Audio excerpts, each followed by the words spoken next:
Okay, we are done for now. Still have to put some bluestone around the edges to fill in the gap. And then we're going to use these pavers that I also used as a topper, um, just to fill around, just to sit all around the edges and to hold the bluestone in. I haven't wet it yet, but yeah, the hard part is done. The pavers are in. Here we're going to fill this in with some more white stone. It'll be a little bit of a slope. Maybe one day I'll fill this all in, but to make it the same height. But for right now, yeah, it's just going to have some more white stone just to make it so no one steps off the edge or their seat goes off the edge if they're sitting around this way. But yeah, I am so excited.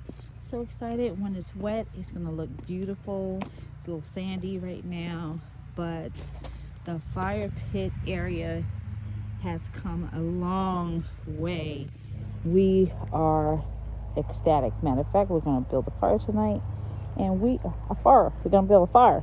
We're going to build a fire tonight, and we are going to look at it and say, now that's a fire. And after we do that, we're going to have hot dogs and some chicken burgers. We're so excited. Have a little picnic right up here at the top of our hill.